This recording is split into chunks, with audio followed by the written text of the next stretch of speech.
Nanggaling mismo kay Hanelet Avincenia, hindi muna siya makakabisita sa common law husband niyang si dating Pangulong Rodrigo Duterte sa The Hague, Netherlands. Sinisisi niyang abogado ng dating Pangulo na si Attorney Nicholas Kaufman. Ang tugon dito ni Kaufman sa balitang hatid ni Marisol Abduraman.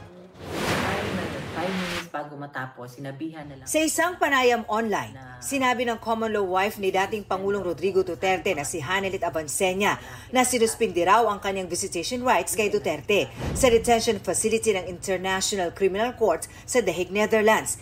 Ito raw ang sinabi sa kanya ng isang lalaki sa loob ng detention facility ng ICC nung huling dumalaw siya. Nung time na yun, 5 minutes bago matapos, sinabihan na lang ako na isususpend daw ako. Ang sabi pa nga ni PRD doon sa lalaki na nagsabi na, sabi niya, you cannot do that.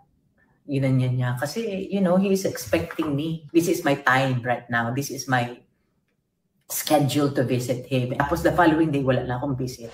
Sabi ni Avincenia, may kinalaman ang pagsuspindi sa kanya sa isang tawag niya sa telepono kay Duterte noong July 19. 5 minutes bago matapos ang visitation time namin.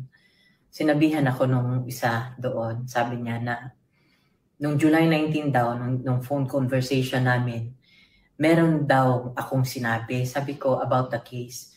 Sabi ko, I don't know anything about the case. Sa isang punto ng panayam, sinisiri ni Avincenia ang Chief Legal Counsel ni dating Pangulo na si Nicholas Kaufman na pinagdadamutan daw niya ng pagkakataon na makadalaw kay Duterte. Dinideprive mo ako na mabisita siya, at least may makausap siya na family.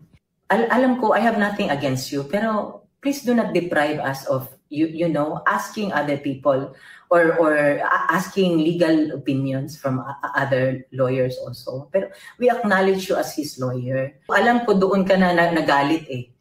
Galit ka na doon for me. I know you are protecting your practice. I don't know if you're trying to prove something. Pero kami, we are concerned about the life of this man. Mensahe pa ni Avincenia kay Kaufman. How can you defend the man if you do not know the man? Yeah. He's 80 years old and then marami na siyang, alam mo na, marami na siyang hindi ma-remember, hindi ma-recall. Malalo na nung nagpresidente siya. Nang tanungin si Kaufman hinggil sa legal basis ng umano'y pagsuspindi sa visitation rights ni Avincenia, tumanggi siya magkomento kung totoo ang mga aligasyon ng partner ni Duterte para na rin daw sa judicial reasons at bilang pagrespeto sa privacy ng pamilya.